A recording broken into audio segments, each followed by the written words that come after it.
Six class social subject geography chapter number 2 earth is the solar system. पृथ्वी पे solar system का क्या महत्व है, या पृथ्वी और सौरमंडल जिसको कहते हैं। सौरमंडल से मतलब वो होता है जो हम आकाश में तारे देखते हैं, और जो ग्रह नक्षत्र तारे आकाश गंगाएं जो बहुत सारे जो हम देखते हैं कि छोटे बच्चे भी उन तारों से रात में जो तारे निकलते हैं उनसे आकर्षित होते हैं, या उसके बारे में हम जो सुनते हैं कि तारों ग्रह नक्षत्रों से हम अपने जीवन उनके ऊपर हम निर्धारित रहते हैं, जैसे खगोलीय शास्त्री या ज्योतिष वगैरह कहते हैं। तो सोलर सिस्टम एक ऐसा सिस्टम है जिससे पूरे वायु आकाशीय मंडल सम्मिलित है। तो यदि हम रात में जो आकाश में देखते हैं तो देखते हैं कि आकाश में बहुत सारे असंख्य तारे होते हैं जिन्हें गिनना संभव नहीं होते हैं, परंतु हम उनको खुली आंखों से लगभग 3000 से 5000 तक की वस्तुएं उन खुली आंखों से हम आकाश में देख सकते हैं। इन सभी वस्तुओं को एक साथ हम आकाशमंडल में देख सकते हैं, जिसको हम जिसको क्रिस्टलाइज बॉडी या स्वर्गीय बॉडी कहते हैं। स्टारी स्काई मतलब आकाशीय जो आकाश में जो बहुत सारे पिंड रहते हैं या ग्रह रहते हैं, प्लैनेट मून्स मीटर्स, ये सारी चीज़ें जो जिनको हम ग्रह तारे चंद्रमा क्षुद्र ग्रह धूमकेतु ये सारी चीज को देखते हैं। और ये स्वयं इनमें ये जलते हुए ये गैस विशाल गैस इनमें इन तारों कई समूह कह सकते हैं कि इनमें बहुत सारी असंख्य गैसें होती हैं, और जो स्वयं में गैसें स्वयं का अपना प्रकाश और गर्मी ऊष्मा जारी करती हैं, और आकाश में ये गर्मी के कारण चमकते हैं, या जैसा जैसा इनका प्रकाश होता है तो उस हिसाब से ये चमकते हैं। इसके वे तारों के जो ग्रह होते हैं, जो ग्रह और चंद्रमा अपनी स्वयं की गर्मी या ऊष्मा नहीं होती है, ये इनमें स्वयं की रोशनी नहीं होती, ये एक तारों के चारों ओर घूमते हैं। और सौरमंडल में जो मुख्य तारा है वह है सूर्य, क्योंकि जैसे कि आप लोग सभी जानते हैं कि सौरमंडल का सबसे मुख्य जिसको तौर पे हम जानते हैं सूरज है। सूरज के चारों ओर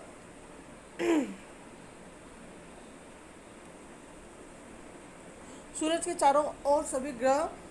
चक्कर लगाते हैं, और ये जो ग्रह जिनमें स्वयं का प्रकाश नहीं होता वो सूर्य से गर्मी और प्रकाश लेते हैं। और इन तारों के बीच में जो तारों का जो सूर्य के आकाश में जितने तारे हैं, और जो तारे जब एक गुच्छा बन जाता है तो हम उसको आकाशीय गंगा के नाम से जिसको जानते हैं। और उन तारों के गुच्छों में धूल मिट्टी और जो गैसें होती हैं जिसको बादल के रूप में, ये सारे तारे हम आकाश के रूप में सितारों के रूप में देखते हैं। आकाश गंगा में कई वस्तुएं ऐसी हैं जिसे हम पहचान सकते हैं या पहचानने में हम मदद करते हैं। इसके बाद अपन आता है अ ग्रुप ऑफ स्टार। तारों का जो समूह होता है वो अलग ही एक अपना आकार लिए या अपना पैटर्न या शेप लिए होता है, जिसको क्या बोलते हैं, जिसको हम नक्षत्र के रूप में या कंस्टलेशन के रूप में हम जानते हैं, जिसको हम नक्षत्र कहते हैं कि भैया तुम्हारे नक्षत्र खराब है। जैसे ज्योतिष शास्त्र में हम देखें पृथ्वी पर जो प्रारंभिक पुरुष जो लोग बड़े बड़े विद्वान हैं, ये सितारों की गणनाओं से या पौराणिक पात्रों से इनको आइडेंटिफाई करते हैं या उनको बताते हैं कि ये जो तारे हैं सितारे हैं ये ओरिनियस या हेरकुलस से मिलते जुलते हैं। इसमें 88 मतलब 88 नक्षत्र और 48 ऐसे भारतीय खगोल हैं, जिसमें से प्राचीन मतलब पुराने ज़माने के जितने भी यूनानी हैं, ये जो इतने भारतीय हैं, ये सब इनके बारे में ग्रह नक्षत्र को रीड कर सकते हैं, ग्रीक जो शब्दों में इनको पढ़ सकते हैं। इनको जो पुराने खगोल शास्त्री हैं जिनके सितारों के ग्रुप के बारे में, जैसे कि कुछ आजकल के कॉमनली बच्चे जैसे आकाशीय गंगा है और सप्तऋषि हैं, ध्रुव तारा है, पोलार, तो इन सारे जैसे इस तरह के हम आकाश के तारों के बारे में हम उतनी अच्छी तरीके विस्तृत से जानकारी नहीं कर सकते हैं, परंतु हम जानते हैं कि ये तारे की गणनाओं के रूप में हम खगोल शास्त्री जो हमारे पहले पुराने खगोल सबसे पुराने जो आर्यभट्ट हैं जिन्होंने सूर्य ग्रह और तारों की परिक्रमा की गणना की थी वो थे आर्यभट्ट, जिसको हम जिन्होंने शून्य का आविष्कार के रूप में हम जिनको ज़्यादा अच्छे से जानते हैं। तो सबसे पहले हमारे भारत के खगोल शास्त्री थे आर्यभट्ट, जिन्होंने खगोल शास्त्र की या खगोलीय पिंडों की गणना प्रारंभ की थी।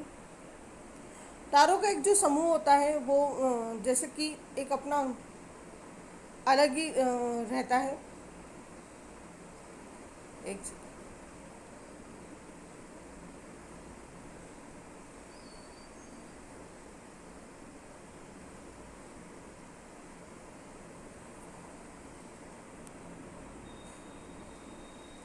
जो तारों के जो समूह है ये अपना एक अलग ही पैटर्न लिए आकार लिए होता है, उसे हम नक्षत्र के रूप में या आकाशीय गैलेक्सी के रूप में जानते हैं। प्रारंभ में जो सोलर सिस्टम सोलर सिस्टम का एक भाग आकाशीय गंगा या आकाशीय गंगा या मिल्की ऑफ वे के नाम से हम जिसको जानते हैं। सोलर सिस्टम में छोटे छोटे जो तारे होते हैं वो सब एक साथ जुड़कर या एक साथ मिलकर हम इसका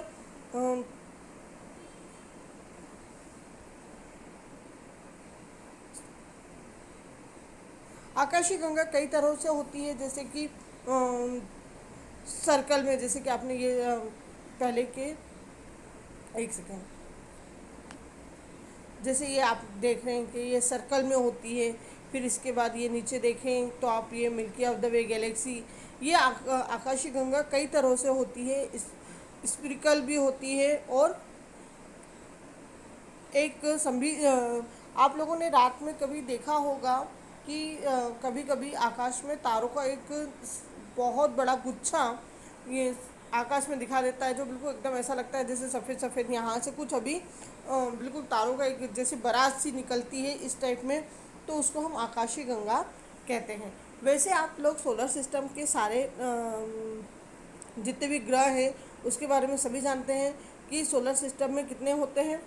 8 प्लैनेट होते हैं। सबसे बड़ा जो तारा होता है वो होता है सूर्य।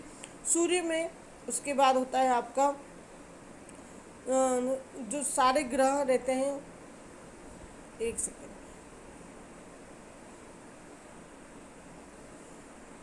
जो सारे ग्रह रहते हैं वो सब सूर्य के आसपास चक्कर लगाते रहते हैं, चाहे वो पृथ्वी हो, चंद्रमा हो, यूरेनियस हो, वीनस हो, जिसको हिंदी में हम सूर्य, चंद्रमा, पृथ्वी, मंगल, बुध, शनि इसके नाम से हम जानते हैं। तो ये सारी चीज़ें हम आकाश के बारे में जानते हैं, क्योंकि आकाश में जितने हम तारों की गणना के बारे में जितने हम डीप में जाते हैं या जितना हम उसको क्योंकि आकाश के